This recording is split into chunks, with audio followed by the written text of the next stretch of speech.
Hello, everybody, and welcome to tonight's Backpacking Light Office Hours live stream. Tonight's topic will be managing animal encounters in the backcountry. I'll give a short presentation about that, and then we'll have an open Q&A. And normally these events run about 30 minutes. The presentation I have tonight might be 15, 20, 25 if I talk a lot. And then as much time as we need to answer any questions you have. If you're new to these events, you can pop out the chat window. There's a chat window below the video player, and you can use that three dot menu to pop out the chat window and move it up next to the video player. And you can monitor the chat or ask a question. If you do have a question, use that blue ask button down at the bottom. And that puts it in a window that I can see a little better than the chat window. And it allows me to post your question on the screen for the benefit of everybody else. Now, if there are some extraneous questions in the chat window that didn't make it over to the question section, I'll take care of those at the end. Okay, let's go ahead and get started. So tonight's topic is going to be managing wild animal encounters in the backcountry. I'm not going to do it. These are not comprehensive presentations. They're meant to stimulate some discussion.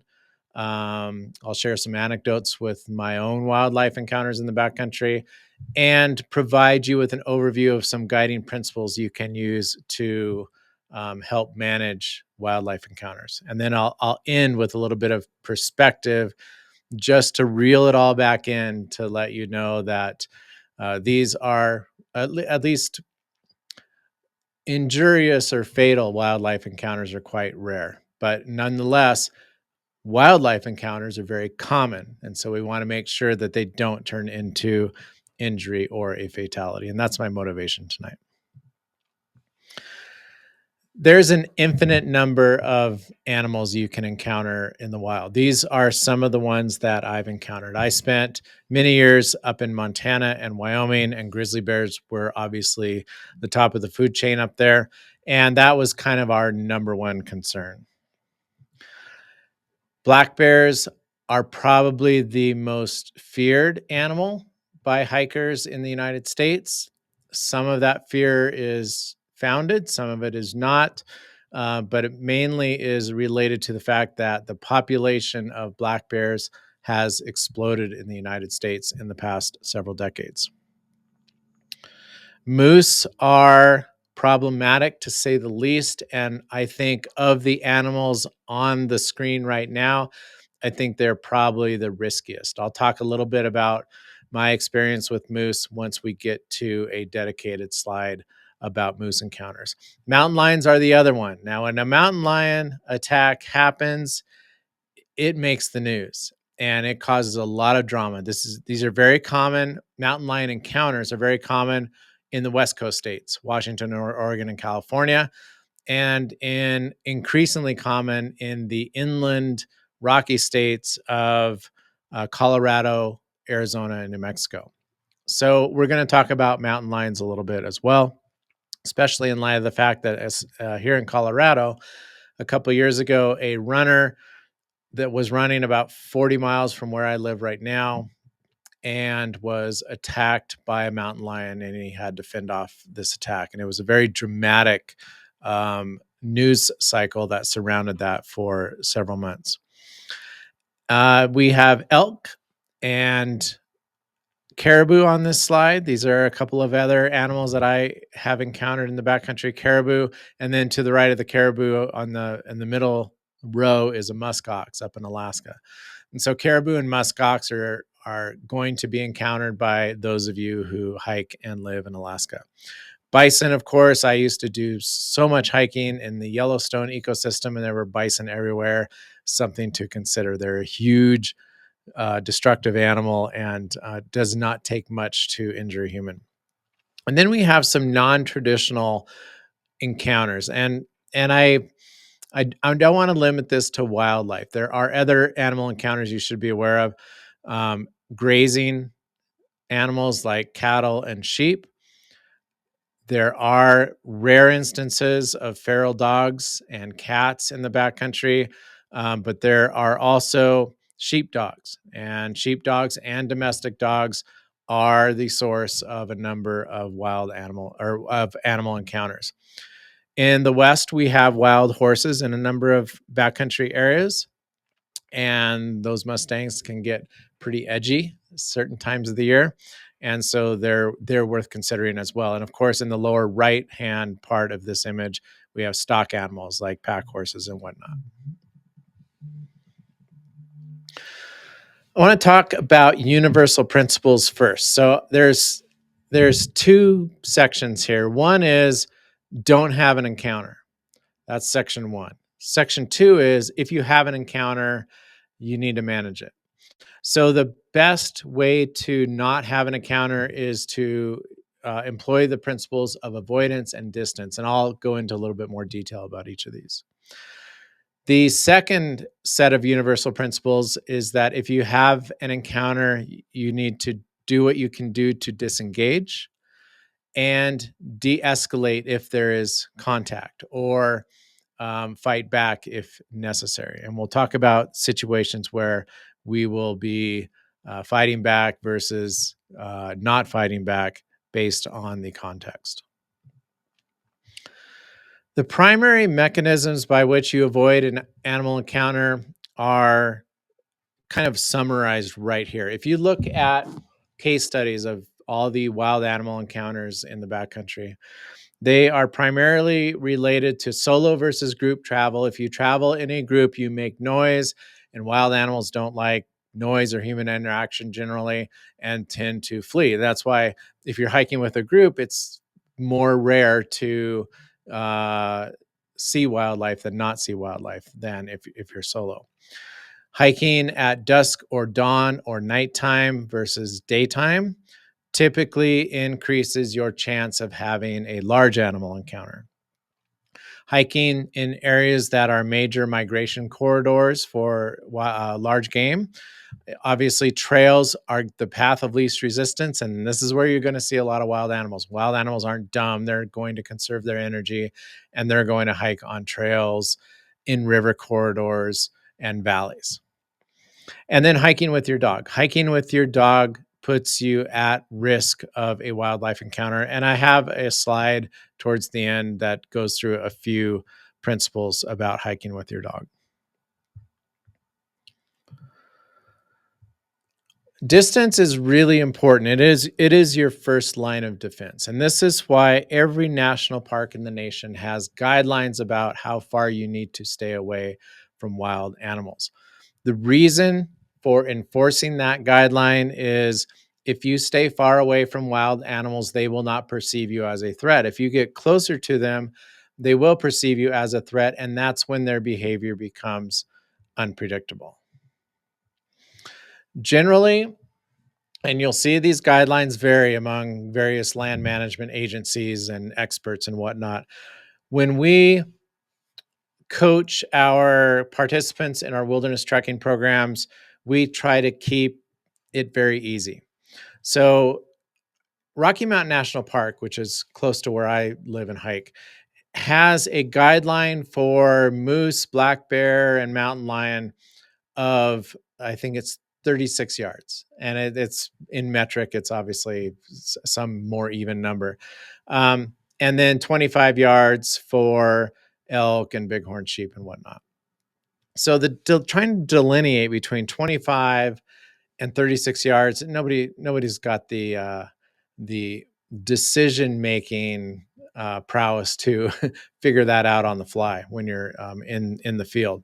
So I typically take that 36-yard guideline and bump it up to 50 because it's easier for the human brain to think in multiples rather than absolutes. And so 25 yards is kind of easy to wrap your head around. It's about the distance that most people can maximally throw a rock, right? Small rock. So think of that as your minimum distance between you and large game wildlife. So bison, bighorn sheep, and elk would be examples here. Double that distance for animals that are that can be more aggressive or do more damage to you because they tend to be either predatory or a little bit on edge, and that would include mountain lions, black bears, and moose.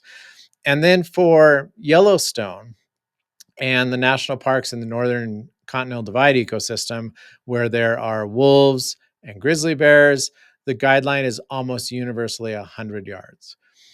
Wolf attacks are very, very rare, but we say 100 yards because wolves often travel in packs.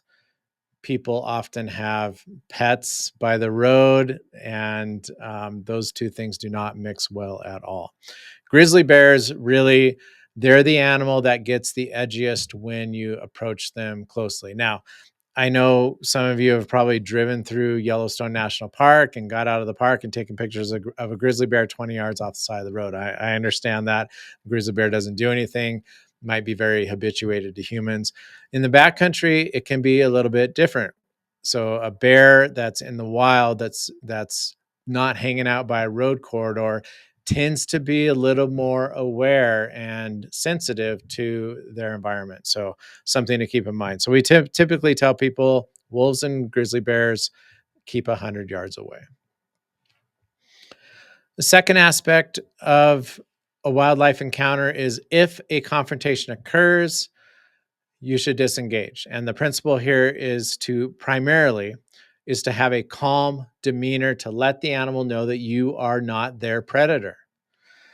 This can cause tremendous amount of anxiety between human animal encounters if you are deemed a threat to that animal. Now, this isn't a universal truth, and you'll see this in upcoming slides. Sometimes you want that animal to know that you're above them in the food chain, and bigger is better is one of the mantras. And that means, you might stretch your coat above your head or wave your arms or even yell to let that animal know that you are a threat and that they're the little guy and that they should back off. It's context dependent, it's animal dependent, and we'll talk about that. Finally, if you get into a confrontation, a close confrontation with a wild animal, there's two options here. You either don't fight and prove to them that you're not worth their energy. The example here is playing dead in the face of a grizzly bear attack, or you fight and let them know that you're not worth their energy. And this would be the case of a mountain lion attack or an attack with a dog. You have to consider the context of a wildlife encounter. And there's two scenarios here. You find the animal, you're hiking along a trail, and lo and behold, you spot and see the animal. That's a little bit different context than if you're hiking along the trail, you don't see the animal, but the animal sees you first.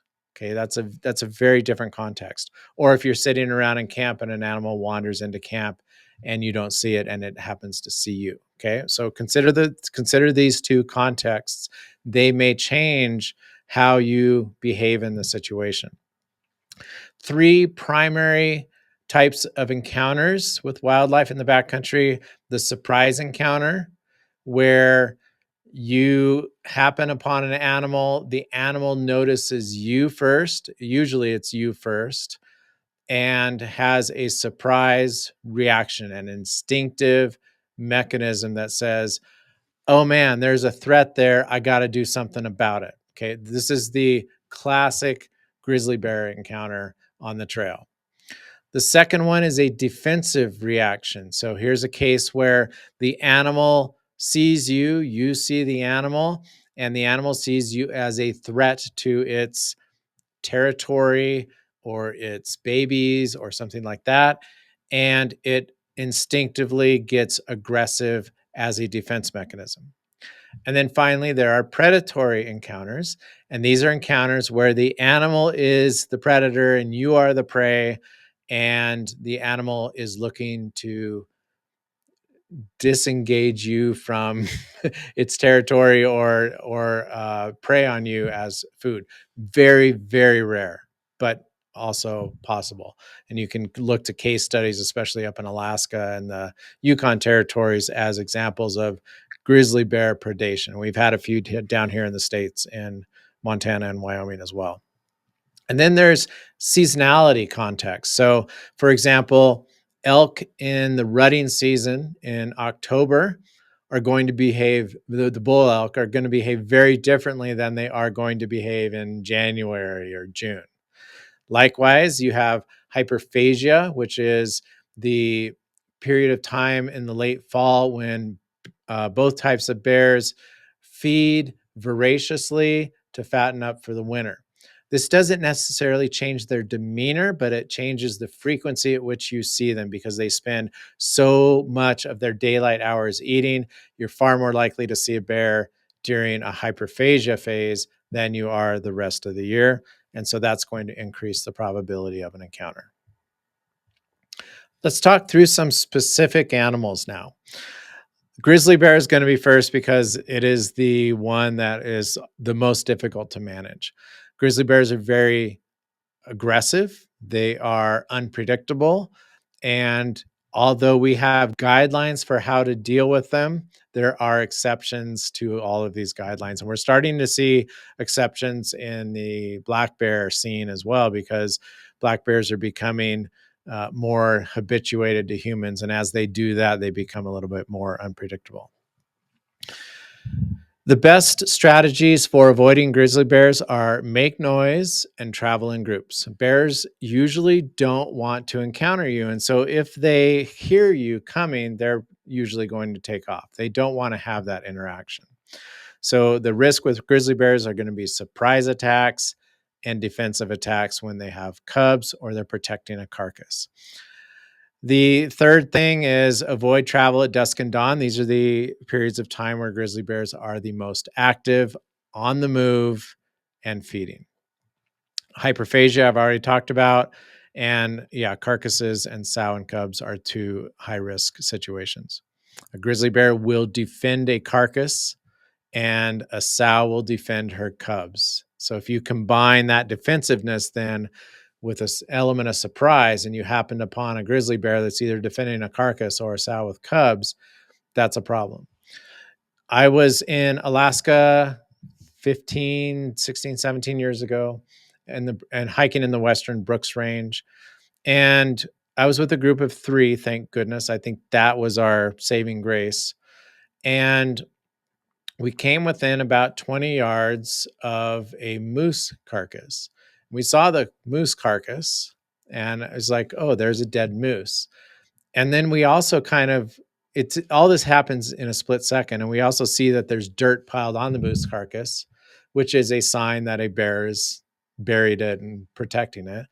And between the time we realized that this was a dirt covered moose carcass and the time that a large male grizzly stood up on his hind legs and woke up from his uh, food induced nap, it was a very short period of time. So, looking back, I can delineate the recognition of these events. But the thing that really saved our bacon in this instance was this moose, or this bear, had been feeding voraciously on this moose and was full, sluggish, fat, and groggy. And so we did what what you usually do in a grizzly bear situation, which is slowly back away, talk to the bear, and we were able to move on. And the bear did not trigger a defensive attack. It's a very rare situation for this to happen. If you happen onto a bear that close and he's defending a carcass, chances are he will charge you. So in that situation, if there is no contact and there's no charge, you be calm, you talk, you let the bear know he's a human, you're a human, and that you don't pose a threat to them. The moment a bear charges, hopefully you have bear spray deployed and ready to spray, and you can spray the bear. That is your best defense in a grizzly bear attack. If a bear makes contact with you, or gets close enough where you cannot deploy a bear spray, your best scenario is to drop on the ground, stomach down, pack on so your pack is protecting you, Um, Wrap your hands around your neck to protect your neck and tuck your head in and play dead. Don't move. Usually, in a surprise or a defensive attack, the bear wants to neutralize you as a threat. And so they may come to you, they may bite you, they may slap you with their claws, they may contact you. But once they know that they have neutralized you and you're dead, they'll usually leave. Now, don't get me wrong, a bear may play around with you for a while before that happens, but it is still considered state of the art advice to play dead in the face of a grizzly bear attack. The exception to this is for predatory attacks, and these most commonly occur at night. So here's a case where you have a grizzly bear coming into your camp, and they want one of two things. They want the food they can smell in and around your tent, or they want you. And in this case, you need to do everything you can to defend yourself against that bear. Now it's daylight, the bear can't see, or excuse me, it's nighttime, and the bear can't see your size, but they can feel you if you punch them or hit them with a trekking pole or a stick or throw rocks at it, and they can hear your voice. So the bigger and louder you can make yourself in the face of a predatory grizzly bear attack, the better. Let's talk about antlered animals, specifically moose and elk. And this applies to deer as well. These are animals that are big and have incredibly powerful stomping abilities. Stomping is one of the aggressive behaviors that both of these animals display. And obviously the bulls have large sets of antlers that can do substantial amounts of damage as well. Again, dusk and dawn are the primary periods of time at which these animals are active. Elk, we say 25 yards of distance. Moose, we typically say 50. Moose are going to be present in marsh, meadows, and water areas. And the high risk times are during the spring when the cows are calving their young. They're very defensive in terms of protecting their young. And then again in the fall when the bulls are in rut and have very aggressive behavior. I've been in Yellowstone a number of times in the Mammoth area, which is a great place to watch the fall rut.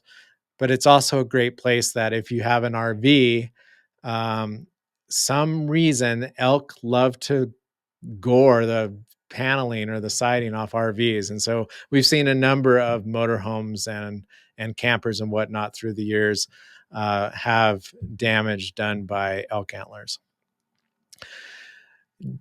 Your best defense in an attack in this case is to run, especially with moose. Now, both these animals are really fast. They're faster than you for sure.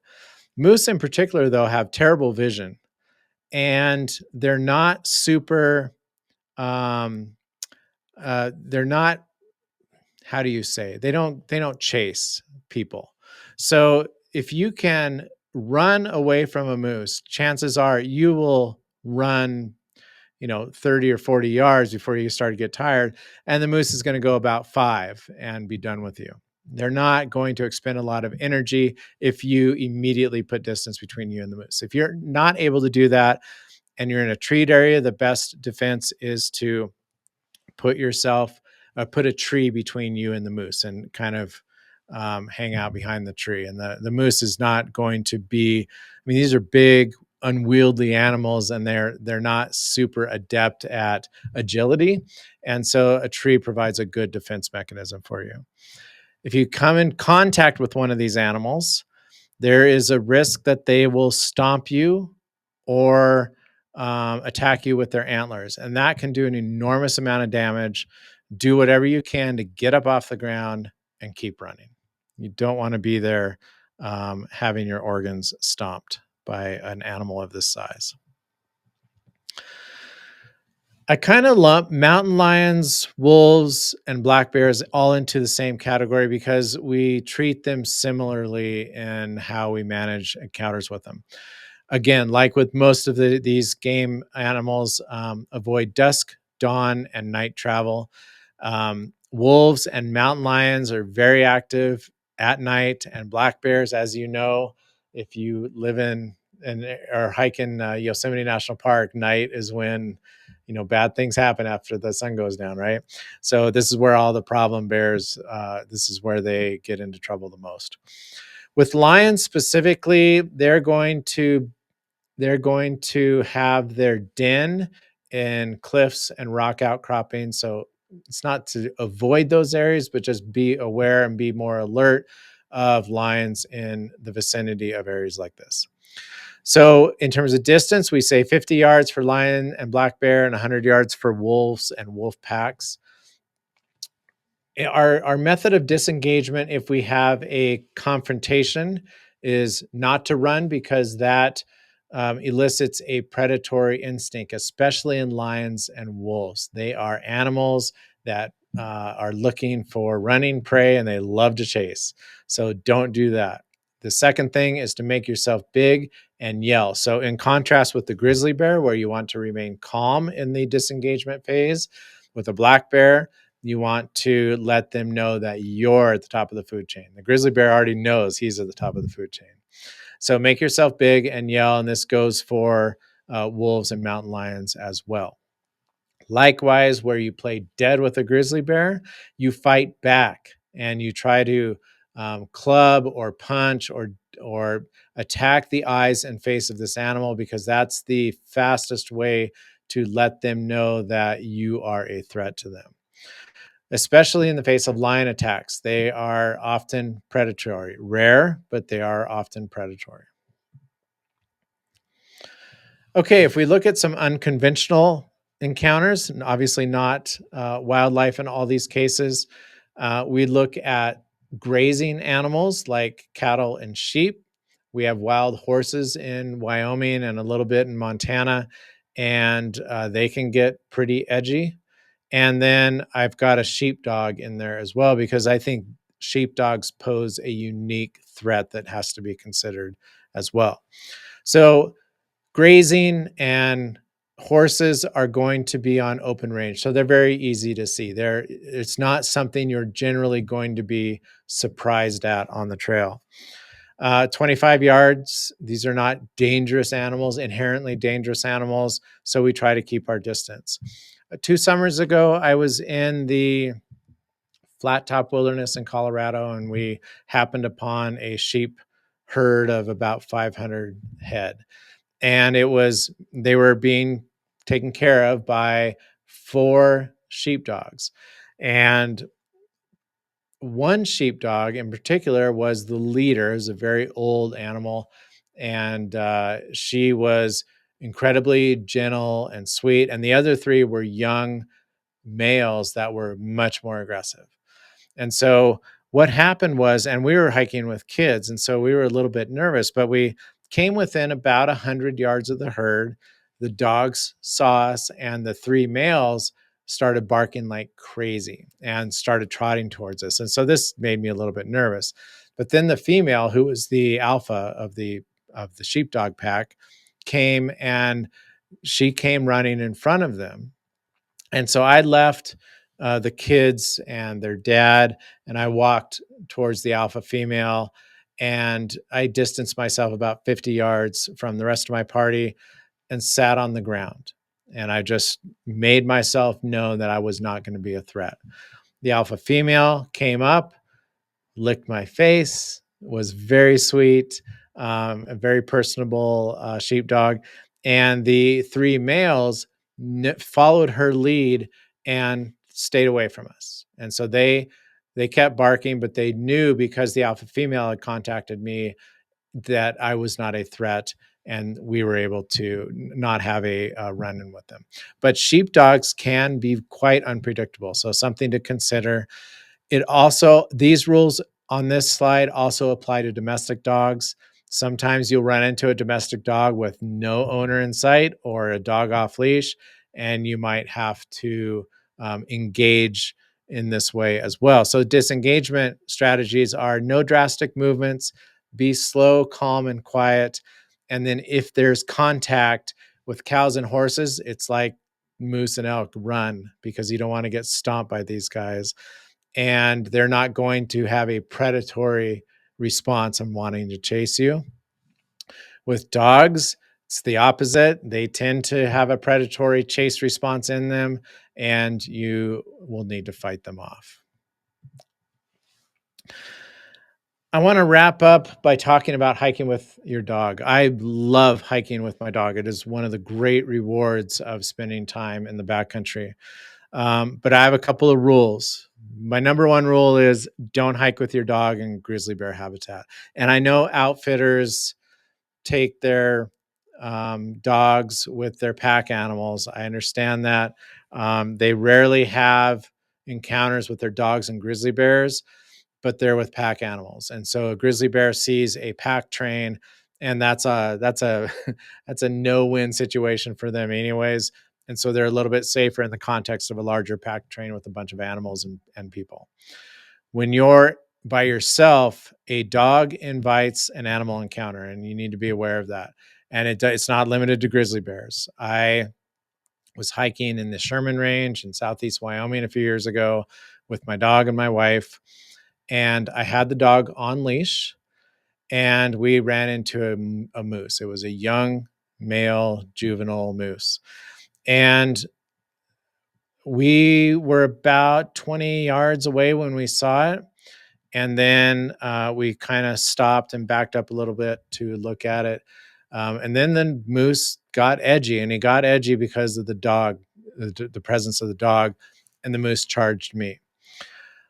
I fell back across a rock and fell on the ground as this moose was charging me. And the thing that saved me from being stomped was letting go of the dog's leash and throwing it and telling her to go. And the moment she ran, the moose veered away from me about 3 to 5 feet away before it hit me and started chasing the dog. Most of these animals are more anxious around a dog than they are around you. So if you have an incident, a confrontation that is escalating, it's time to throw the leash away and let the dog run. Ideally, you want a breakaway leash that you can break off at the collar of the dog, which will make it more mobile and faster. And the animal is more likely to chase the dog than you. So don't keep it on leash if you have a confrontation. Some final perspective here. There are on average about 700 deaths per year resulting in wildlife related illnesses and fatalities. 65% of those, this is the whole United States, 65% of those deaths, those fatalities occur when a driver or a passenger in a vehicle collides with a deer on a road. Okay, so discard that. You're more likely to die in a car crash with a deer on the way to the trailhead than you are in a wildlife encounter in the backcountry. The second cause of death is zoonotic diseases. These are diseases that are transmitted from animals to humans. And the primary categories are mice, squirrels, and rats. Okay, rodents. And these are obviously not, encounters that you come into on the trail and say, "Oh man, I'm having a wildlife encounter with a rodent." It doesn't really work like that. Rodents come to you; they're in search of food. So, add these two numbers up, and 98+% of deaths are unrelated to anything I've ever talked about that I've talked about today. So just keep that perspective in mind. Your goal is to manage the wildlife encounter to minimize the risk of injury and obviously death, but death is rare. Okay, so just keep that in perspective as you move on.